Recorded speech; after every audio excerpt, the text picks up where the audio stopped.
Wham bam, thank you ma'am.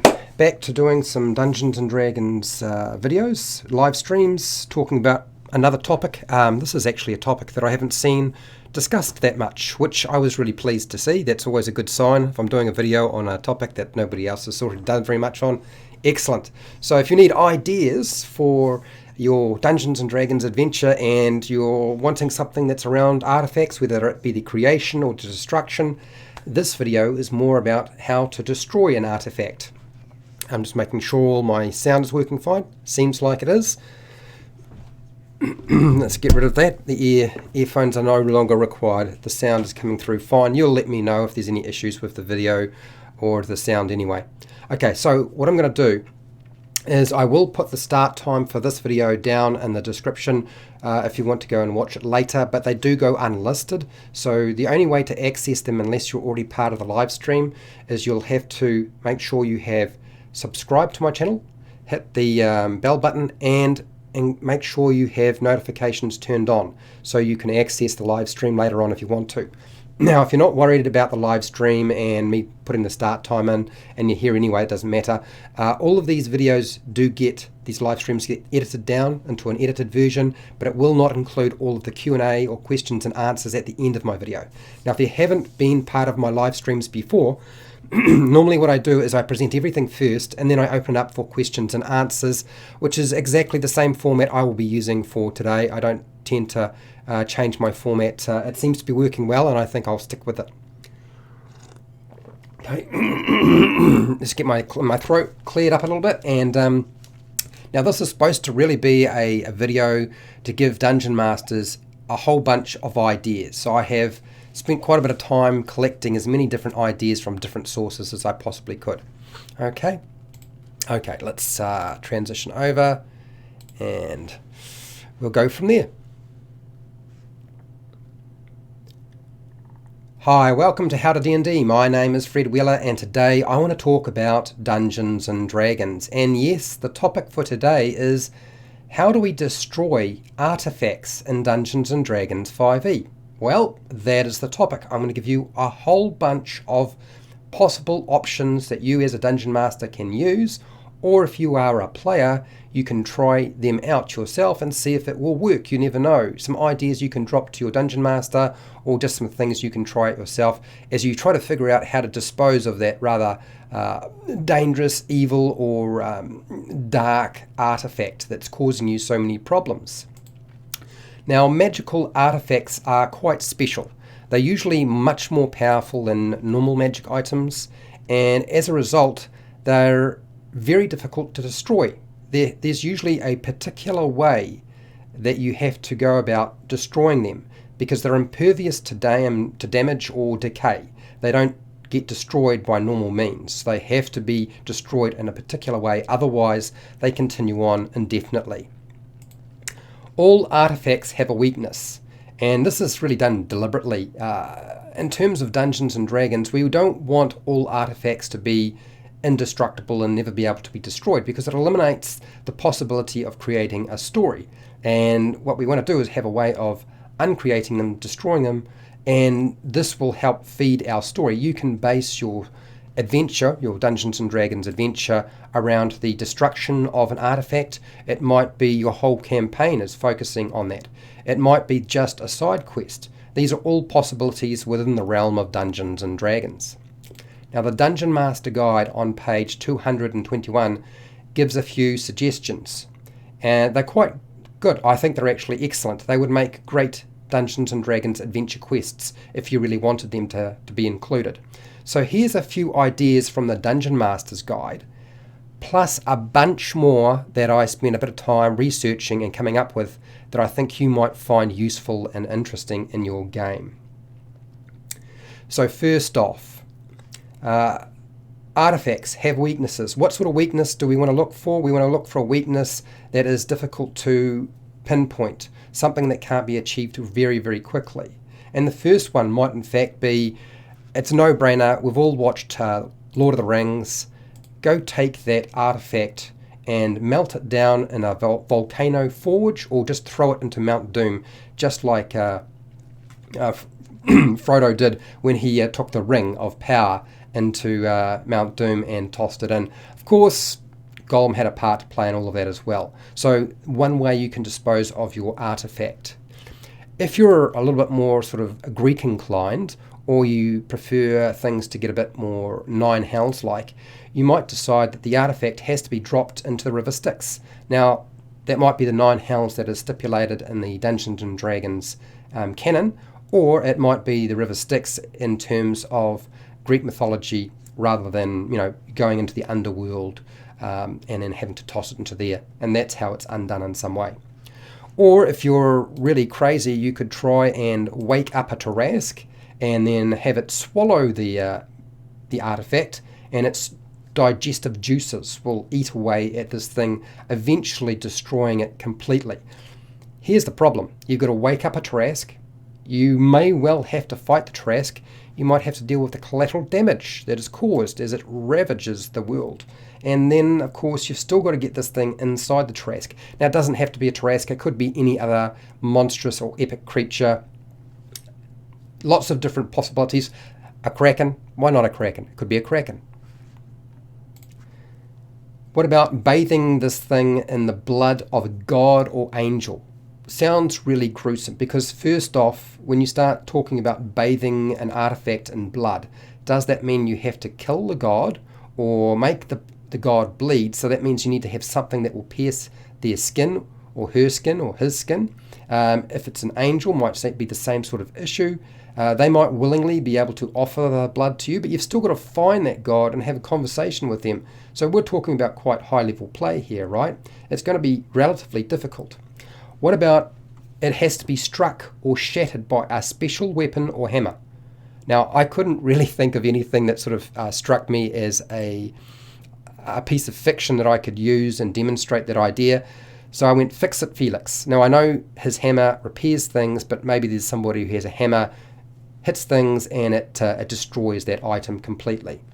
In fact, what we're really talking about is another artifact to destroy the artifact you're trying to destroy. Essentially, that's what's going on here, right? What about taking it and getting it pulverized in the titanic gears of Mechanus? So first off, you've got to find a way to get to Mechanus. Then, of course, there's no easy way, because Modrons aren't just going to let you just wander in, drop your artifact into the gears of Mechanus, potentially causing a bit of damage to their gear system. You never know, maybe that doesn't. But I don't think it's going to be a cakewalk. I don't think you can just walk into Mechanus and drop stuff in there to have it destroyed when you want it crushed up, because you couldn't find any other way to do it. Okay, so when somebody creates an artifact, there's always the possibility that that particular individual, the creator of that artifact, may in fact be the only one who can unmake that artifact. So whether they have to touch the item or take it to their forge, and the dwarves get out their hammers and tools and so forth and have to break the item down, undo its magic and so forth. An option if you really wanted to. I think it's probably the most boring one out of all the ones that that have been suggested so far. That's the one that really doesn't really appeal to me very much. What about you have to cast the wish spell on it to actually unmake the artifact? I think what would make it more interesting, because if you're just allowing your players to go and find an NPC who can cast the wish spell, making your players actually have to cast it themselves means they have to progress up in levels till they can eventually cast the 9th level spell, Wish, which is quite a long process. You might not want to do that, but maybe they need to seek out a genie, and the genie has to cast the spell Wish to unmake the artifact. So that changes things, because now they're searching for something, and of course the timeline for the destruction of your artifact is significantly reduced in some way. And also there's the opportunity of having either a conflict or discussion or negotiation in some way with that genie. I picked out I Dream of Genie because it's the one image that sort of made me think genie, wish, and it sort of it gelled for me. Maybe you have to take this artifact to a different plane of existence or world. So something like the fire elemental plane would be a good place. Lots of things seem to melt down in hot things, but it doesn't necessarily have to be a world that is, that exists in a heated environment where metal and other things might burn or melt. Okay, so now that we've covered all of the ideas that were presented in the Dungeon Master's Guide, let's go off track and start talking about different ideas outside of the scope of the Dungeon Master's Guide. Additional artifact weaknesses or ways that you could destroy an artifact. And the first one on my list comes directly from Harry Potter. You can stab that artifact with a basilisk fang or some other creature's fang. This is the Horcrux, or really it's just basically a phylactery, really, holding a part of Voldemort's spirit or soul inside so that he can't be destroyed. So you need to have a specific type of fang to actually stab in there and destroy it. Very easy to pull a lot of ideas from pulp fiction and fantasy ideas that have been thrown around in movies already. Maybe they have to perform some sort of secret ritual, an ancient secret ritual. So they have to find the information on it. They then need to collect all of the items required to perform that ritual. And then once they've done that, they have to perform the ritual with somebody who knows how to do it. Maybe they have to learn that process. Maybe they have to find somebody capable of doing that to actually unmake that artifact in some way. Or if we want to get really, really crazy, maybe they have to throw that artifact into a black hole. Throwing an artifact into a black hole presents lots of different problems, because how do you get close enough to the black hole to be able to throw it in without getting sucked in yourself? And then of course there's the huge distance you have to travel to get there. This is an opportunity to start sailing the astral seas, traveling those stars from world to world as you seek out a place where you can hurl your artifact and see it gone forever. I like this one simply because it sort of has some sort of bearing on the fears that we have in terms of things being sucked into black holes in our own world. Not that we really ever see that sort of thing happen, but it's a bit more closer to home, right? Okay, what about you have to take the artifact and then put it into the black cauldron and boil it up to actually destroy it.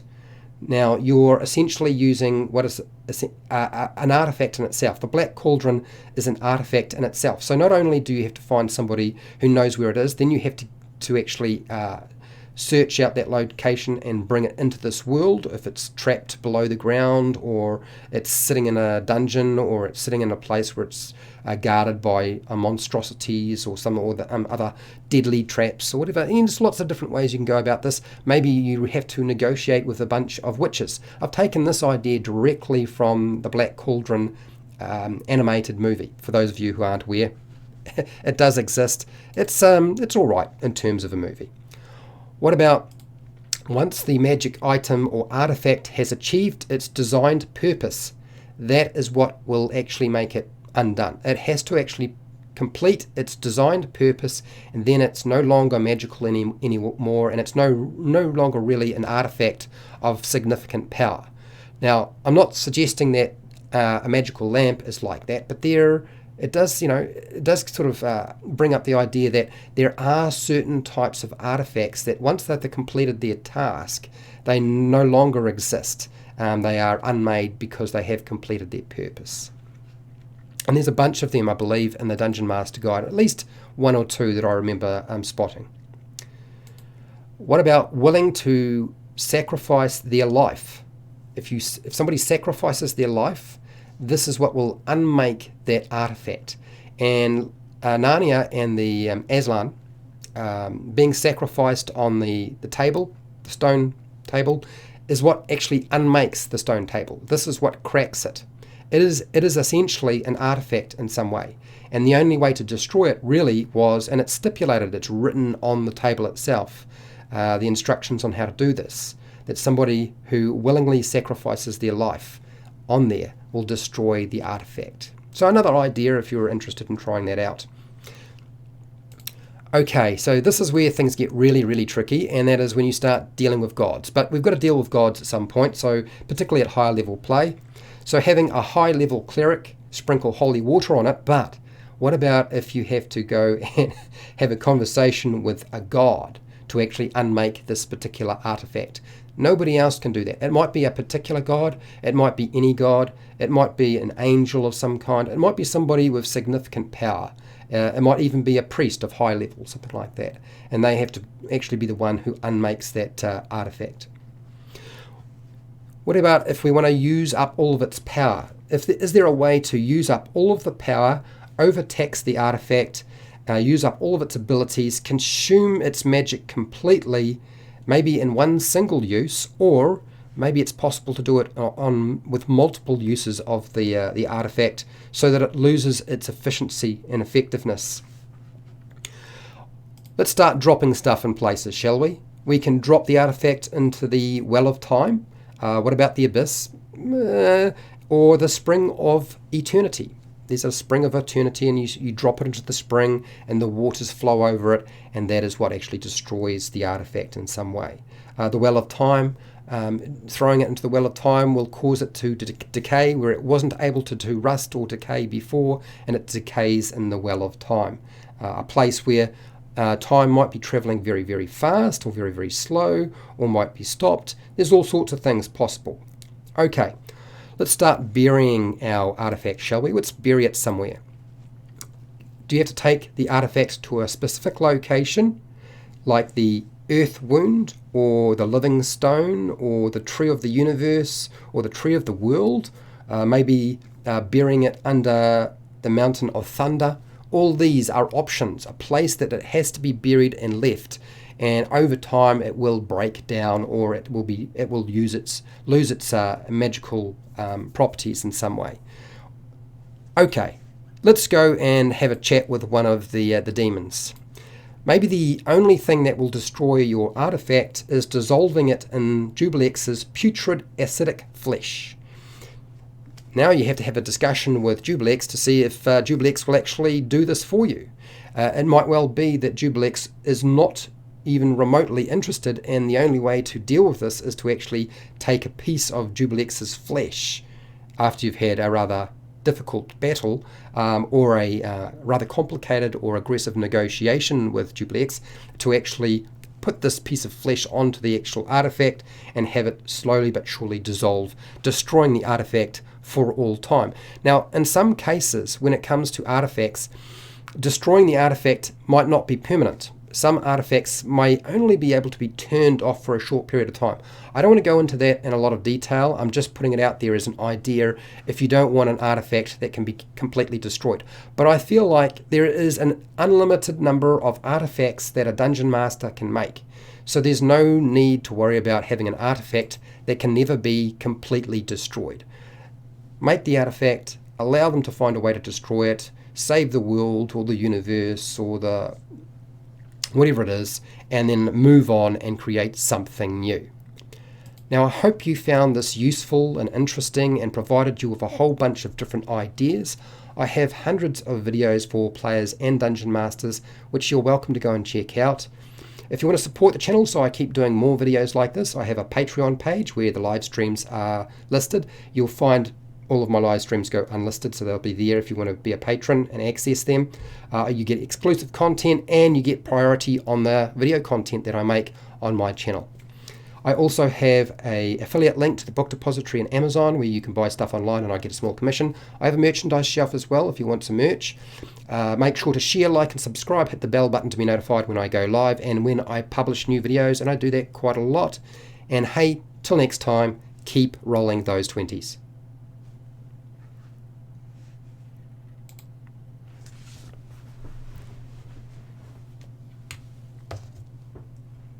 I'm not gone. Just need a drink of water. Alright, where are we? And I need some glasses. Glasses. There we go. My hat's back on. Let's have a look at the live chat. Throw out your questions. Now, I'll make it clear, just because I'm talking about destroying artifacts in Dungeons and Dragons does not mean... Oh God, you saw my bald head. Lovely. So, here's the thing. Just because I start talking about a particular topic like destroying artifacts in Dungeons and Dragons does not mean that's the only thing I have to talk about. So if you're a player or a dungeon master and you have a few questions or you want to provide some feedback and additional ideas, by all means throw them out there. I think that's quite a good idea. Hi Darren, how's it going? Hey everyone, happy Labor Day. It's Labor Day is it the States or is it, I'm assuming it's the States, or is it Canada? Everybody has a different day for Labor Day around the world. Unless, of course, they don't have a Labor Day because they never actually had a time in their history where Labor was able to achieve the sorts of things that we have achieved in our own country. Although most of the stuff in my country has been eroded. What's that, Darren? And Canada too for Labor Day. So Canada and the United States, North America, share the same day for Labor Day. That's what you're saying. Okay, well, that's good. I like that. United States. Okay, so it covers both. Now we got it. Hi, Matt. How's it going? Righty-ho. Joe's here. Hi. Now, I know that you probably noticed that I haven't been doing as many live streams as I would normally do, and this is probably going to continue on like this. Right now, there's lots of jobs, so I've been going for job interviews, so that's what's been going on, if you were wondering. Epics00, thank you very much for your super chat. I do appreciate it. Thanks for the D&D help. You are welcome. I would like to remind people that I love getting super chats, but remember, when you do a super chat, about 50% goes to me and 50% goes to YouTube, okay? If you join me on Patreon, so if you join up on Patreon, you don't have to stay there for more than 1 month. You could just sign up for a month and be done with it. You can sign up for a month for $1, $2, $5. Most people do $5, but you don't have to contribute that much. And it's often a good way for people to get video content made that hasn't been made and they would like to get created. And if I'm capable of doing it, and you guys know I'm pretty crazy, this sort of thing and so I will make is pretty out there. But I thought this would be good for you guys as a dungeon masters in particular, probably not quite so much in terms of players, who are wanting to base the campaign or adventure they're running on the destruction of an artifact and wanting to have some ideas that they can sort of pluck and pull and use and exploit in some way, because that's what we do as dungeon masters. That's what we do as people trying to tell a story that's interesting for our players who are playing at the table. Alec, how's it going? It's amazing how you get through an entire script without stumbling over your words. It comes out sounding very polished. To be fair, Alec, it's practice. I've been live streaming and doing this for about 2 years. And I'm from New Zealand, so I tend to use... Hi Scott, how's it going? I tend to use fillers. So like, I'll go, so I don't use the word like that much. I think that's something a word that tends to be used by other countries, but not myself. And I will often go with actually, in fact, I'm thinking, and I don't know what I'm going to be saying straight away. I do put out my notes in such a way that it should be easy to read. But my intention is to do this live, so you get an opportunity to interact with me. And then I will just cut the front and the back off and release it. I don't actually, I try to at least include some sort of stumble so it doesn't sound like I'm just reading off a teleprompter, which I know a lot of people do, and I know a lot of people like that idea. I still want it to feel like you are talking to a normal person, that they aren't sort of been plucked out there to talk about this sort of stuff because they've got a good speaking voice. So I took a little while putting this video together and the content for it. I think it took me it's been sitting around for about, how long? About a week and a half. So that's my intention. That's why I'm, that's why it sounds polished, because I do at least have it in notes, and I try not to read it off like a script. Fred's a professional, don't let him fool you. No, I'm not a professional. I've been doing this for just under 4 years, and with any luck I'll still be doing it 10 or 20 years from now. Who knows what will happen. I have no idea, actually. It's actually become much more harder to actually keep up, but it's all right. We're doing it, still happening. Are there any questions that people might have? Oh, look, as I said, I will answer questions unrelated to the topic that's been discussed, which is destroying artifacts in Dungeons and Dragons, how to go about doing that, what sort of story you could build around that. I tried to throw it out. There's so many ideas. There were so many ideas already in the Dungeon Master's Guide. There were about 9 different ideas, at least, and then I threw in about 11 additional ideas, some of them that I kind of heavily packed together, that I had pulled from some notes that somebody had made on the internet and a whole bunch of movies that I'd watched. That's essentially what was going on there. I do apologise if I've bollocked up your name in some way. I do apologise. I don't know what that means. I'm not sure. Des nuts. I don't know what is that? What does that mean? Okay, so for those of you who want to update on what's happening with the Dungeons and Dragons Essentials kit, it is the 3rd of September in New Zealand, but it will not get released in New Zealand by Mighty Ape on the 3rd. I've discovered what has happened. Hi, John.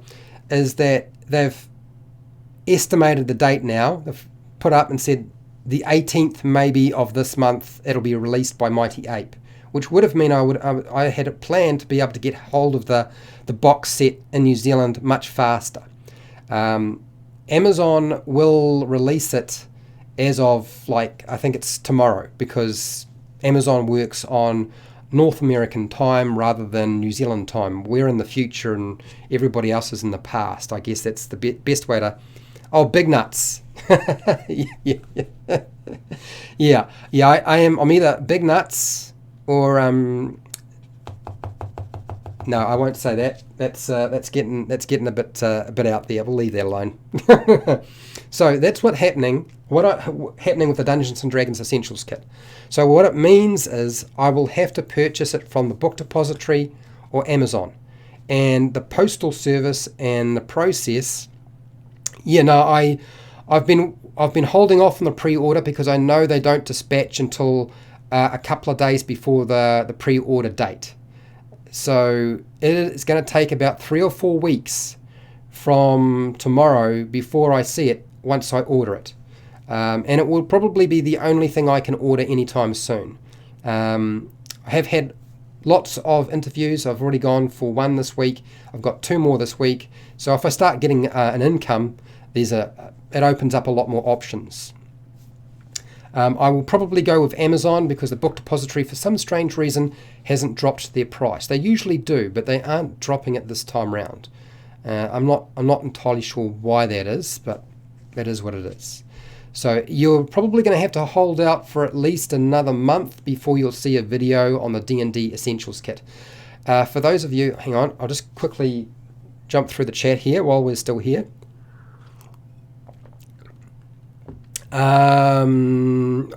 Okay, what's this? I have one on pre-order. How to get minis cheap. Okay, so in terms of how to get cheap miniatures, I've done, I think it's 3 different videos. One I did back in 2016, one I did this year, 2019. If you just search on my page, you'll find that I have already done a video topic for 2019. It's the most up-to-date video that I have, and it will give you some very good advice. It does completely depend on where you are in the world. So that's the video you want if you want to, find that sort of information. Now that's official Dungeons and Dragons miniatures, but I also have how to get cheap miniatures that are of different form. So alternatives to using miniatures, you might say. Not necessarily cheap, but using something else as a proxy. There's a video on that, alternatives to D&D miniatures, or alternatives to miniatures. I think that's what the title is of that video, and I've done a video on that topic as well. Okay, and hopefully that'll cover what you need. Okay, all right. Atlas Productions, any tips to help me be a better GM? Well, I have hundreds of videos. Literally, there's something like 45 videos on the Dungeon Master Tips playlist. There's a whole bunch of different stuff there. There's a Dungeon Master's Guide playlist, which gives you a whole bunch of advice as well. I've got monster tactic videos, so if you type in monster tactics, you'll find videos on how to make your monsters operate a bit more efficiently in combat. So there's lots of different things. It really depends what you're looking for, Atlas. Are you new? There's even a playlist for beginner dungeon masters.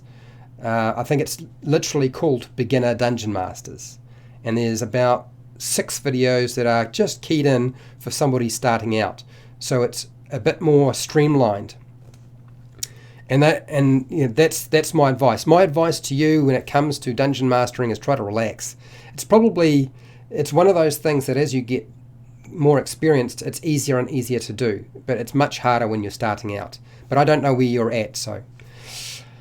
John, sorry I have been missing your show. You don't have to be sorry, John. That's why I edit them and I re-release them. You can watch them later. That's not a problem. Been very busy creating all kinds of new stuff and cool ideas. Is this related to the game table? I did edit it in. It's probably going to get released sometime this week, actually, your video. For those of you who don't know, I've been collaborating, you might say. John was kind enough to share some video footage of his game table and explain a whole bunch of stuff, and you'll get to see that. It's going to come. Joe, what do you got here? I feel bad because I have had it since day one. I do want to see Fred's take on it. Yes, but Joe, this is the thing. I have every intentions of doing videos on the Dungeons & Dragons Essentials kit. But I have been working really, really hard writing notes on not so much that topic, because I haven't seen it yet, but I've been writing notes on the stuff I want to finish off with the original Dungeons & Dragons starter set. So, there's a bunch of NPCs I didn't talk about that are in Phandalin, and they are going to get a video of their own. I believe 1, 2, 3... and Glassstaff, that's 4. I've got partially written notes for 4 of them for the Lost Mine of Phandelver, for those of you who are looking for more videos on that topic. We are coming to the end of that, but I'm writing the stuff. I haven't finished anything off completely. I don't know what it is. There's been a few mental blocks for me in terms of what I felt was sufficient. But yeah, the Dungeons & Dragons Essentials kit and the adventure in there will be the new focus for me, because I can see that people are clearly very excited and probably picking up that box set over the original Dungeons & Dragons starter set, which makes perfect sense. I totally get it, makes perfect sense, which is why I want to try and clear all of the Lost Mine of Phandelver stuff. And the next month, it should start to roll out in the final bits and pieces. You might find that I pump it out really quickly once it's ready to go. But that's the intention. John, P.S. I got the same owlbear you painted, Fred. Painting him tonight. I'm talking about minis on my channel. So John has a channel as well, for those of you who don't know. Yeah, it's a cool owlbear. I finally got mine finished. At some point I will hopefully get some time to shoot some very short video just showcasing the miniature so you can see the final product, because it's taken me months. It's taken me a long time to get to the final product. Various problems occurred along the way. Oh dear. Okay, what do you got here? Atlas Productions. Thank you. I did not know that. Well, you know now. It's all there. Okay, what else? I will watch these right now. Okay, well, good. I'm glad. Thank you for recommending my stuff, John. Okay, so I think this is it. I think this is where we stop. And I have a job interview tomorrow, so you're probably going to get a pre-recorded video on whatever topic I kind of decide to throw up. And we'll see how that goes. I just don't have time to do a live stream tomorrow.